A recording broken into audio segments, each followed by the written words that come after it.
I will never forget the sound of laughter that night, sharp and polished, rolling off crystal glasses at the country club. Mark had his hand on Tessa's arm as he leaned close, whispering something that made her tilt her head back in delight.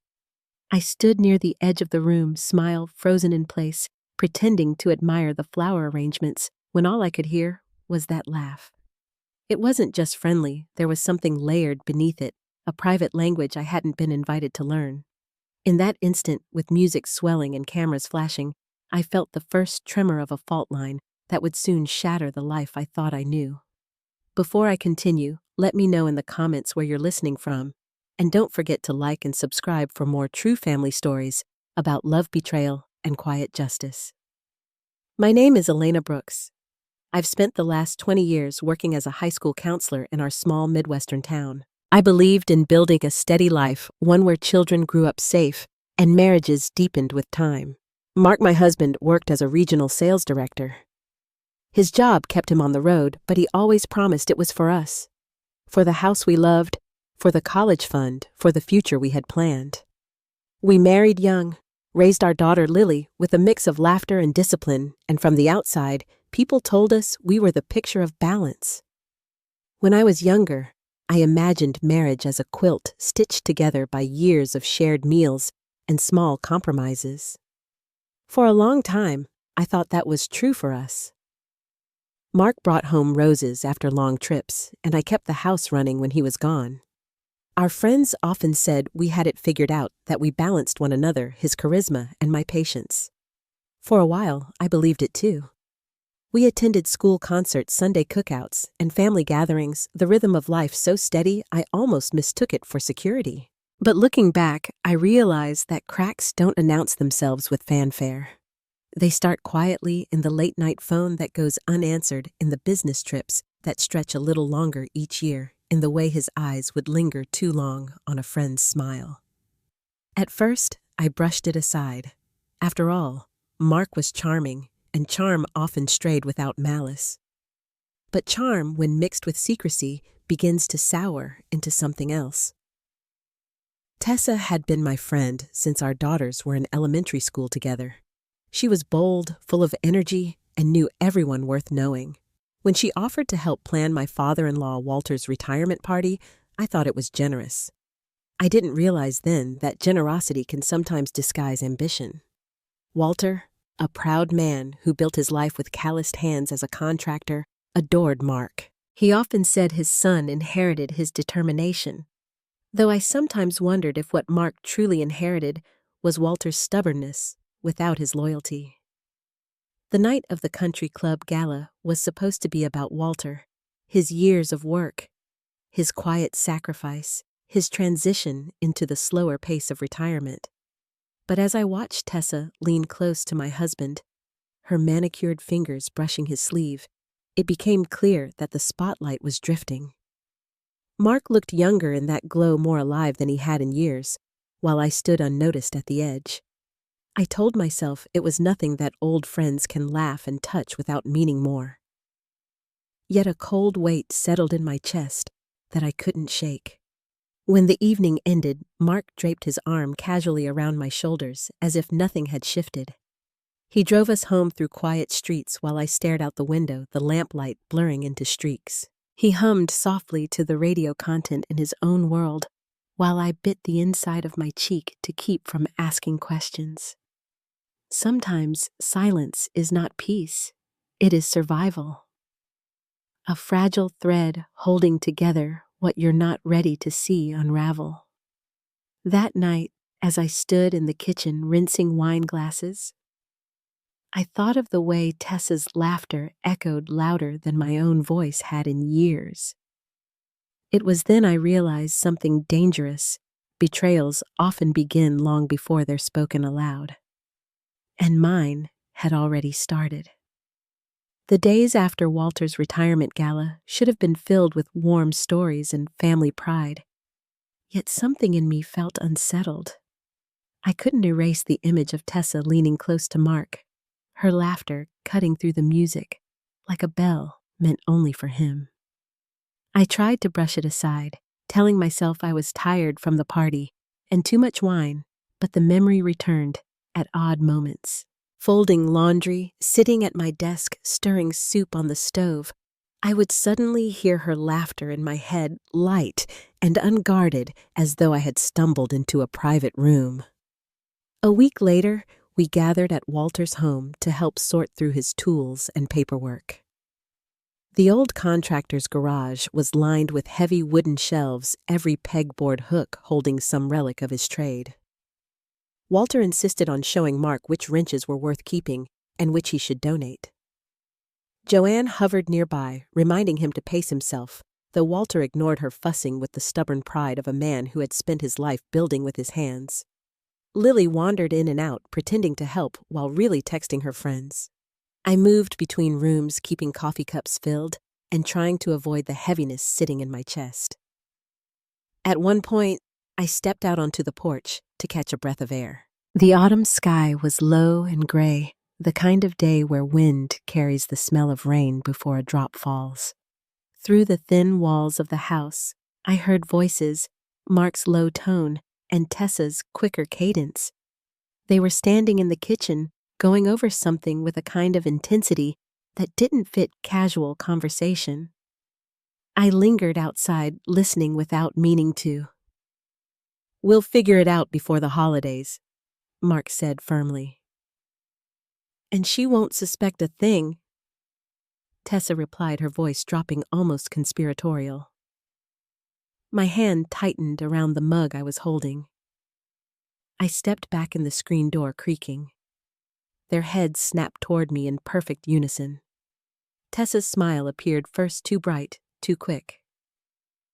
"Oh, Elena, we were just talking about the centerpiece colors for Thanksgiving. I thought maybe a deep burgundy would tie in with the season." Mark's eyes flicked to me, and then away, his shoulders stiff. I forced a nod, pretending I believed them, though my pulse thudded in my ears. That evening when we drove home, I asked Mark directly, "Why were you and Tessa whispering in the kitchen?" He kept his gaze on the road. "We weren't whispering. We were talking about your father's party. She helped plan it. Remember?" The words were clipped, rehearsed. I let them pass without challenge, but inside, I knew I'd heard something more than small talk. The weeks that followed only deepened the unease. Tessa's name began to appear everywhere in group texts about holiday plans and casual mentions from Mark in Lily's stories about rides home from school. Tessa had offered to help with Lily's senior banquet committee, something I had always assumed would be my role. I smiled when Lily told me, though I felt replaced in a way I couldn't explain.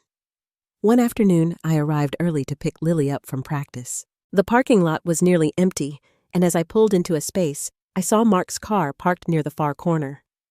He wasn't inside, though. Through the windshield, I caught sight of him leaning against the hood, phone pressed to his ear, smiling at whatever was being said on the other end. A moment later, Tessa's car rolled in beside him. She stepped out, phone in hand too, and they exchanged a look that lingered too long before she laughed and touched his arm. I felt my throat tighten as I sat motionless behind the wheel, praying Lily wouldn't notice them when she walked out. That night, when I asked why he had been at the school, Mark said he'd been waiting for me so we could ride home together. He said it casually, as though the sight of Tessa pulling up hadn't meant anything. I didn't argue, but I felt something in me fold quietly inward. The man who once told me every detail of his day was now leaving out entire chapters. It wasn't just the secrecy. It was the dismissiveness. When I asked small questions, Mark would sigh heavily, as though I were being unreasonable. If I suggested a family outing, he would say he was tired from work. Then I'd later see photos on Tessa's social media of her at new restaurants in town. Restaurants Mark had mentioned in passing days earlier. The overlap was too precise to be coincidence. Joanne noticed too, though she approached it differently. One Sunday afternoon, while the men were in the garage and Lily was doing homework, she leaned across the kitchen table. Her hands, still elegant despite the years, clasped around her mug.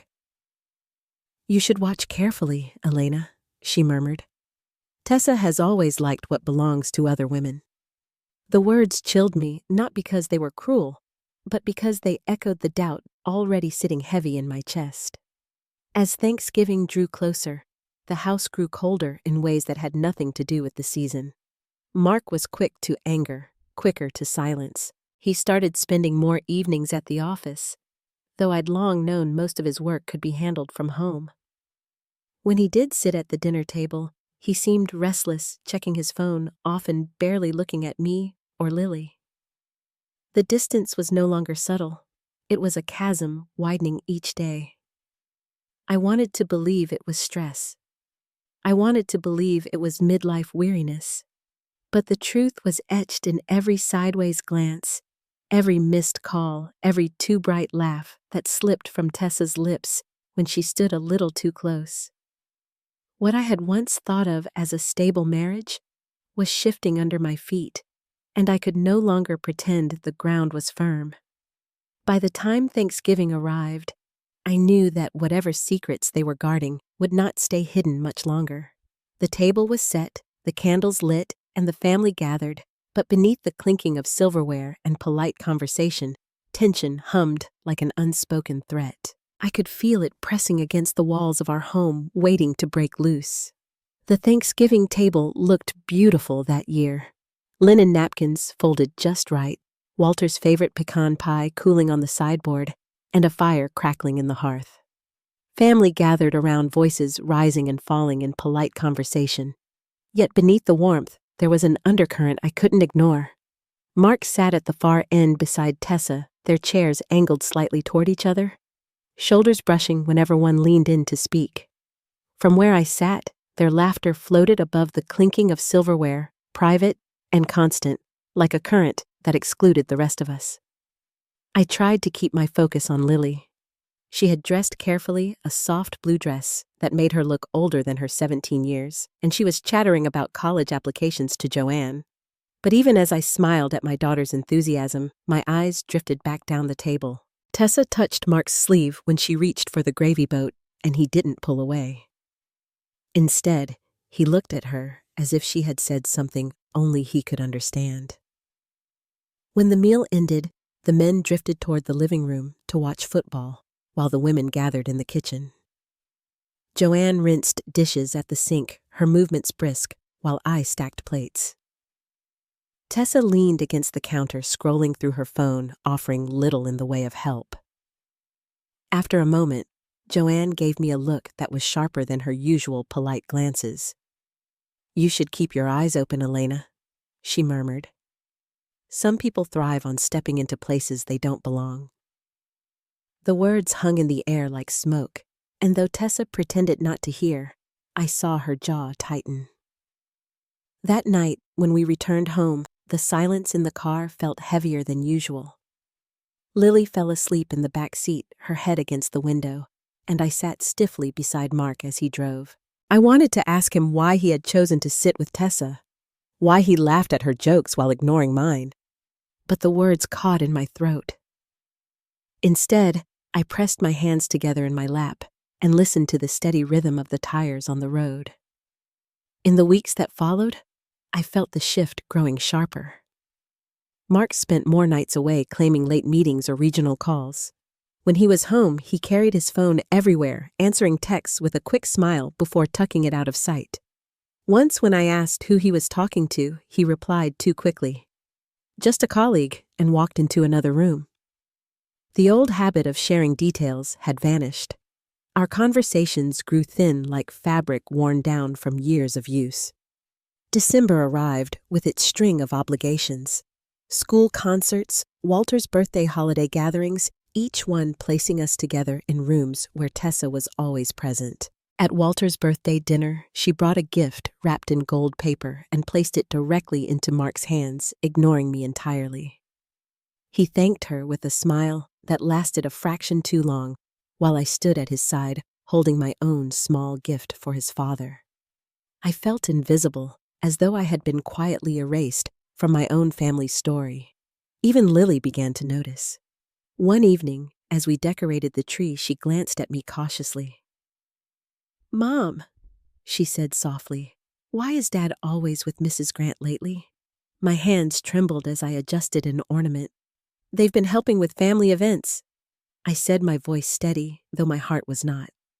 She nodded, unconvinced, and turned back to the tree. Watching my daughter doubt what she had once trusted felt like the sharpest cut of all. By Christmas, the distance between Mark and me had become impossible to ignore. At our family gathering, he unwrapped a sweater from me with a polite nod, then later pulled a slim box from his pocket and handed it to Tessa. Inside was a bracelet, delicate and shining, clearly chosen with care. She gasped with delight, thanking him with a kiss on the cheek while the room filled with awkward silence. I kept my smile in place, but something inside me folded in on itself, bruised and raw. That night, after the house was quiet and Lily had gone to bed, I sat alone in the living room. The lights from the tree glowed softly against the dark window, and I let the weight of everything settle over me. I thought about the laughter, the whispers, the gifts that weren't mine to give or receive. My chest ached with a quiet grief I couldn't voice not yet. For years, I had believed in the strength of our marriage, in the steady rhythm of partnership. Now I realized I had been holding together threads that were already unraveling. I cried silently, tears soaking into the sleeve of my sweater, careful not to wake anyone. The house was still, yet I felt as if every wall carried the echoes of my pain. Betrayal is rarely a single moment. It seeps in slowly, unnoticed, until it surrounds you completely. I had spent months brushing off small signs, convincing myself I was overthinking.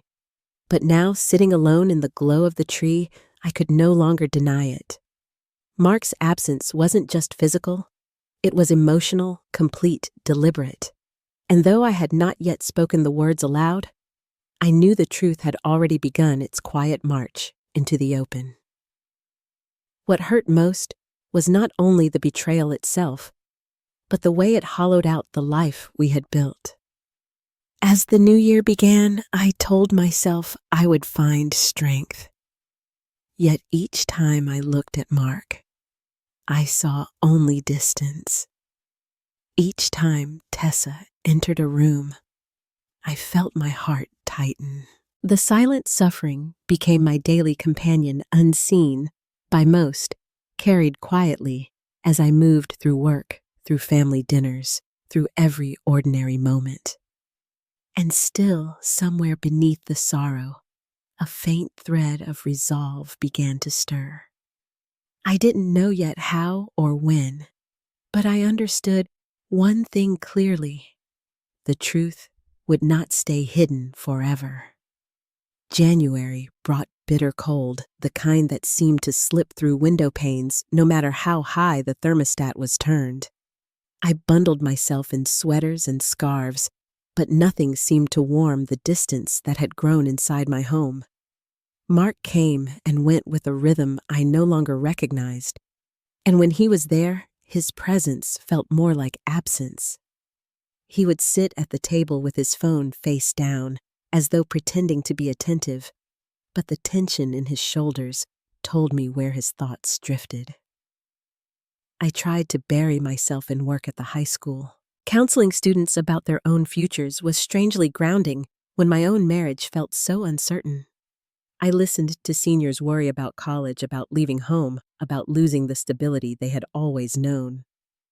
I offered them reassurance with a calm voice, though inside, I envied their belief that life could still be shaped by simple choices. At home, I no longer felt the power to steer anything. One evening, after a long day, I returned to find Lily setting the table for just the two of us. Dad texted, she said, avoiding my eyes. He's having dinner with clients. She tried to sound casual, but I caught the quick frown before she looked away. We ate quietly, the clatter of forks on plates too loud in the silence. Halfway through the meal, she asked, "Mom, are you and Dad okay?" Her voice was soft, uncertain. My chest tightened, and I forced a small smile. "We're fine, sweetheart. Just busy." It was a lie, but I wasn't ready to hand her the weight I was carrying. A few nights later, I finally let the truth press its way forward. Mark came home late, the smell of perfume clinging faintly to his coat. It wasn't mine, and the sweetness of it made my stomach turn. I waited until Lily was asleep before asking, "Where were you, Mark?" He set down his keys without looking at me. "I told you, meetings." I took a breath. "Then why do you smell like perfume?" His head jerked up, eyes narrowing. "Are you seriously accusing me right now?" His voice rose sharp with indignation. I swallowed the lump in my throat and whispered, "I just need you to be honest." He grabbed his coat and stormed out the door, slamming so hard it rattled the frame. That night, I lay awake staring at the ceiling, the silence of the house pressing in on me. I thought of the years we had built together, of the family dinners, the vacations, the quiet mornings when love felt simple. Now every memory felt fragile, like glass threatening to shatter. My tears came slowly soaking the pillow, and I cried in silence, unwilling to let Lily hear. The following week, Joanne called me in a rare moment of candor. Her voice was low, almost hesitant. "Elena, I don't want to meddle, but I've noticed things between Mark and Tessa." I gripped the phone tighter, my heart pounding. "What things?" She paused. "The way he looks at her. The time they spend together. I may be wrong, but I thought you should know you're not imagining it." When we hung up, I sat at the kitchen table with my head in my hands, the confirmation both a relief and a fresh wound. In February, the truth became harder to ignore. Tessa's social media bloomed with photographs from dinners, from gatherings where Mark always seemed to appear at her side. He wasn't tagged directly, but I saw his reflection in the background, his arm resting on her chair, his watch glinting under the restaurant lights. Each photo was a whisper I couldn't silence. I saved them quietly on my phone, not to show anyone yet, but because I knew evidence mattered more than suspicion. One Saturday afternoon, I drove past the cafe downtown on my way to the grocery store. Through the window, I saw them, Mark leaning across the table, Tessa's hand resting lightly on his. They were laughing, heads bent close, as though sharing a secret the world couldn't touch. My breath caught, and I pulled over a block away, gripping the steering wheel until my knuckles whitened. I didn't go inside. I didn't want a scene. Instead, I sat there until they stood and walked out together, his hand brushing the small of her back. The sight was worse than any argument we could have had. When he returned home that night, he acted as though nothing had happened. He kissed my cheek distractedly, asked if there was dinner, and settled in front of the television. I watched him from the kitchen doorway, my chest hollow. I wanted to scream to demand the truth, but instead, I stayed silent. It wasn't fear that held me back, it was clarity. I realized then that shouting would only give him more power. My silence became my armor. Each day that followed, I carried the weight quietly. At school, I smiled at colleagues' guided students and kept moving as though nothing was wrong. At home, I cooked, cleaned, and kept the rhythms of family life intact. Inside, though, I was breaking in places no one could see. In the shower, I cried where the water could hide it. In the car, I gripped the steering wheel too tightly, releasing sobs into the empty air before walking calmly into the house. Yet beneath the sorrow, something steadier began to form. I thought of Walter, of the decades he had worked with his hands, never backing down when something cracked or splintered. I thought of Lily, of the daughter who watched me closely, who needed to see strength even when it felt impossible. And I thought of myself, of the woman who had built a career, a home, a life. That woman wasn't weak, even if she was wounded. By the time spring neared, I understood I couldn't ignore the truth any longer. The laughter, the photographs, the whispers, they were no longer shadows of doubt. They were proof of a betrayal I could no longer excuse. My tears still came at night, but alongside them was a quiet resolve. I didn't know exactly what I would do, but I knew this: I would not let myself disappear in the shadow of their lies. Something inside me had shifted, and though my heart was heavy, my vision had grown clear. The days of pretending were ending, and soon so would the illusion Mark and Tessa thought they had so carefully built. The first real step I took wasn't loud or dramatic. It began one quiet afternoon in March, while the house was empty and I finally had space to think without glancing over my shoulder. I pulled out an old notebook and began to list every sign, every photo, every detail I had collected over the past months. Writing it down steadied me. The pain didn't lessen, but it transformed into something sharper, something closer to clarity. I didn't plan to confront Mark yet. Instead, I decided to prepare myself. If he wanted to keep me in the dark, I would learn how to see without him knowing. I reached out to a former colleague, Harold Kim, who now chaired the local education fund.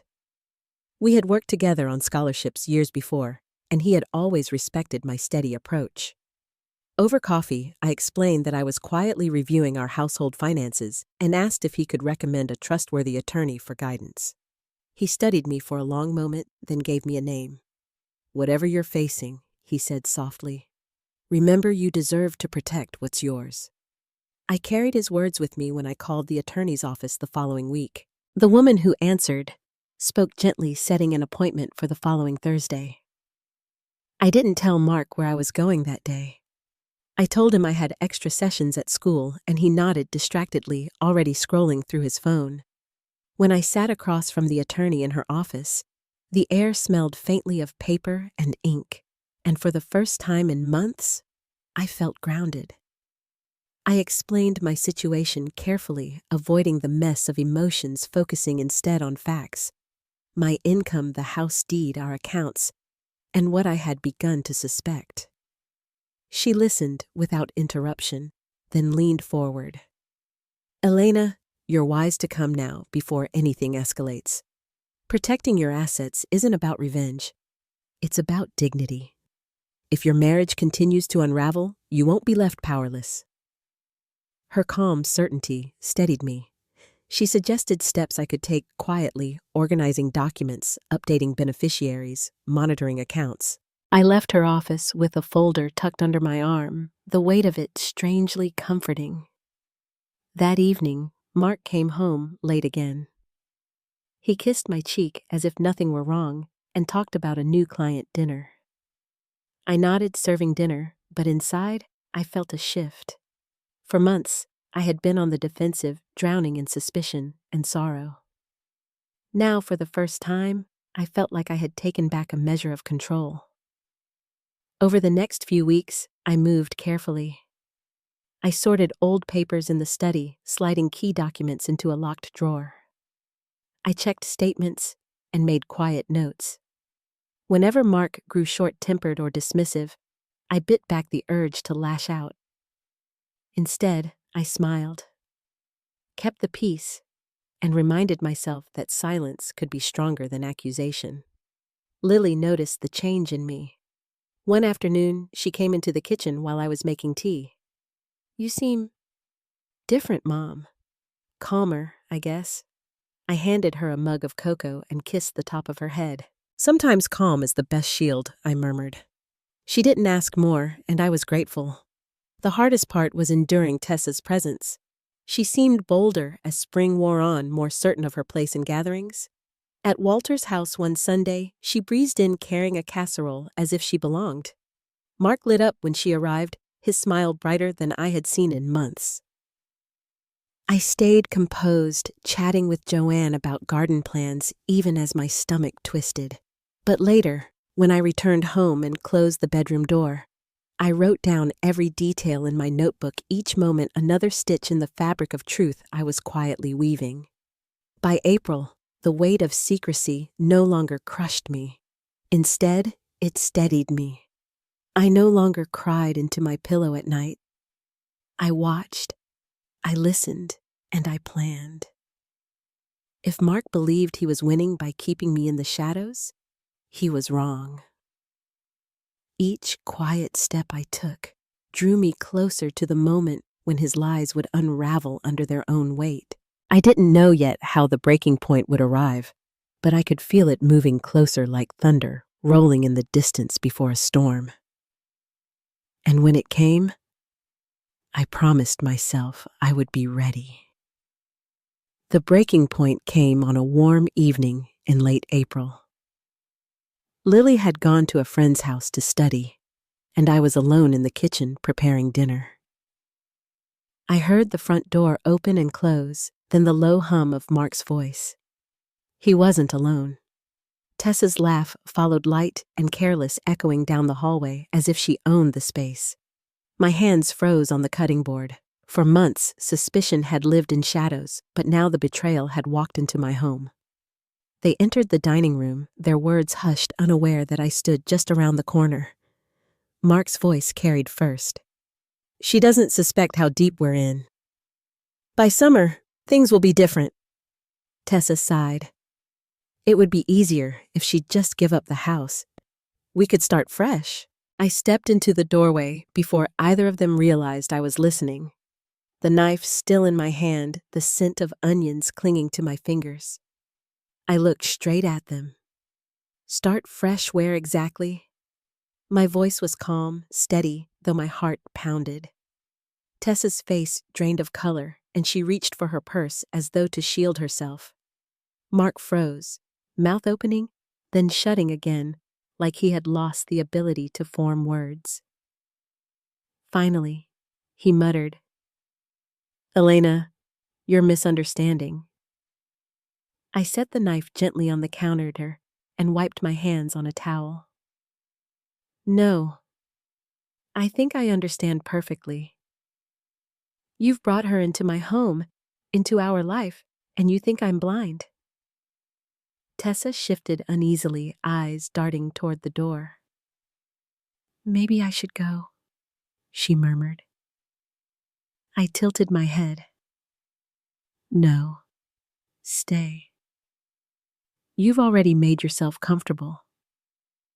Mark tried to recover his tone, sharp now.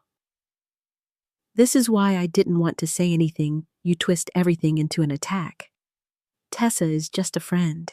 I laughed softly, though there was no humor in it. Friends don't sit whispering about houses and futures when a wife is in the next room. His jaw tightened, but he had no answer. The silence that followed was thick, broken only by the ticking of the clock on the wall. Tessa finally gathered her things and hurried out without another word. The door slammed behind her, and the house settled into a heavy quiet. Mark turned on me, then anger sparking in his eyes. "You've just ruined everything," he snapped. I met his gaze evenly. "No, Mark. You did that yourself." That night, he slept in the guest room. I lay awake in our bed, staring at the ceiling, the confrontation replaying in my mind. The pain was sharp, but beneath it, there was a strange calm. The truth had finally stepped into the open, and with it, the last veil of doubt had lifted.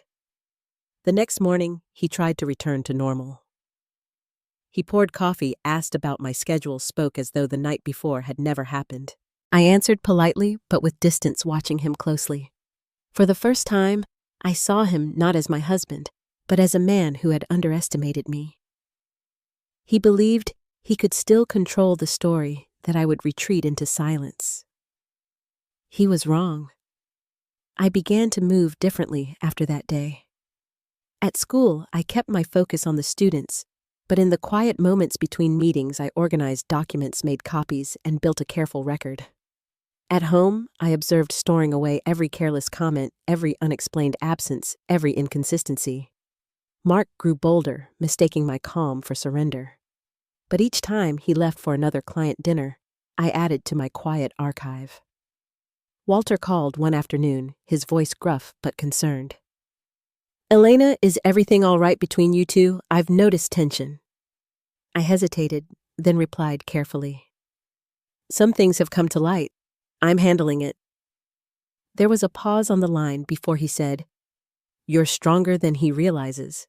His words gave me more comfort than he probably knew. Joanne, too, seemed to sense the shift. At the next family gathering, she pulled me aside. "You look different," she whispered. "Not broken, resolved." I met her eyes and simply nodded. She didn't ask more, and I didn't offer. Mark and Tessa, however, underestimated me still. They began to appear together in more public ways, arriving at community events side by side, speaking in low tones at the edge of rooms. Whispers followed, though no one dared address it openly. I attended the same events holding my head high, offering polite smiles, and letting the silence work in my favor. People noticed more in silence than they ever did in protest. By May, Mark's frustration began to show. He accused me of being cold, of shutting him out, of making him the victim. Each accusation slid off me like water on stone. I no longer reacted, and that unnerved him more than anger ever could. He wanted a fight. I gave him stillness. He wanted me to crumble. I grew steadier. The night came when he finally shouted, his voice echoing through the house. "You think you're so clever, Elena, but you'll regret this. No one will believe you." I looked at him calm as I set down the dish I was holding. "I don't need to convince anyone, Mark. You're doing that yourself." He stormed out, slamming the door, and I sat in the quiet that followed the weight of his threats lingering in the air.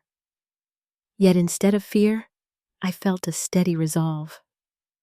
The storm he had tried to unleash was already unraveling around him, and he didn't even see it.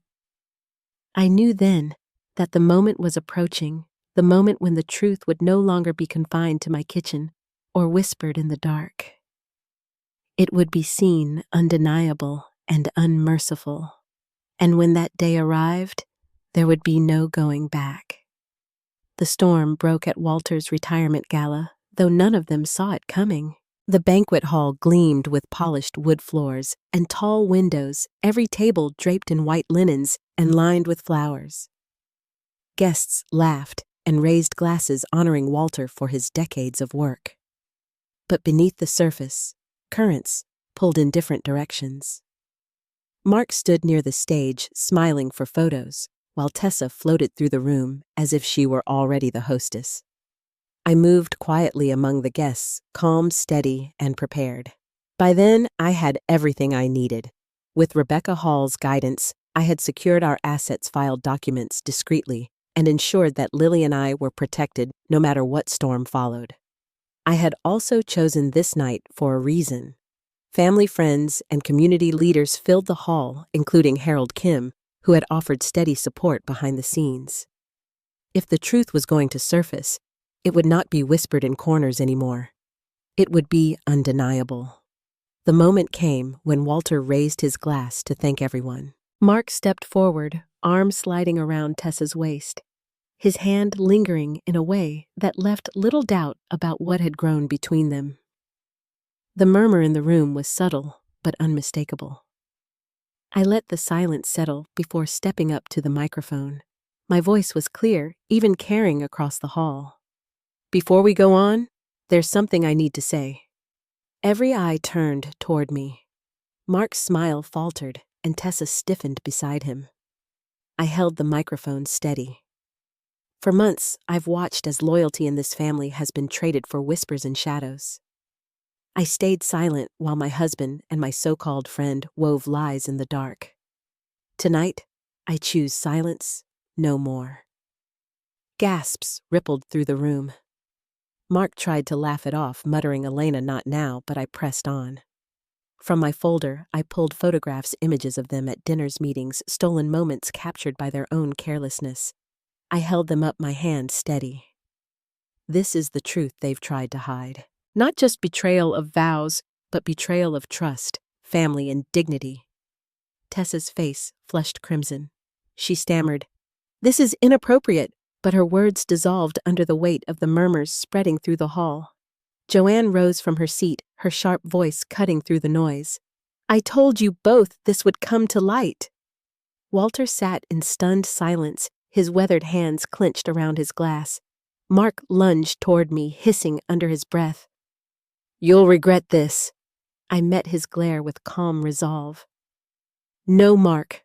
What I regret is believing you valued this family more than your ego." His rage sputtered in the open air, his composure unraveling as he realized the room was no longer his to control. The gala ended in chaos. Guests whispered in clusters, avoiding Mark and Tessa, who slipped out under the weight of their own disgrace. Walter placed a trembling hand on my shoulder before he left, his eyes full of quiet sorrow, but also respect. "You did what needed to be done," he said softly. At home that night, Mark exploded. He accused me of humiliating him, of destroying his reputation, of turning people against him. I listened in silence, my arms crossed until his words burned out.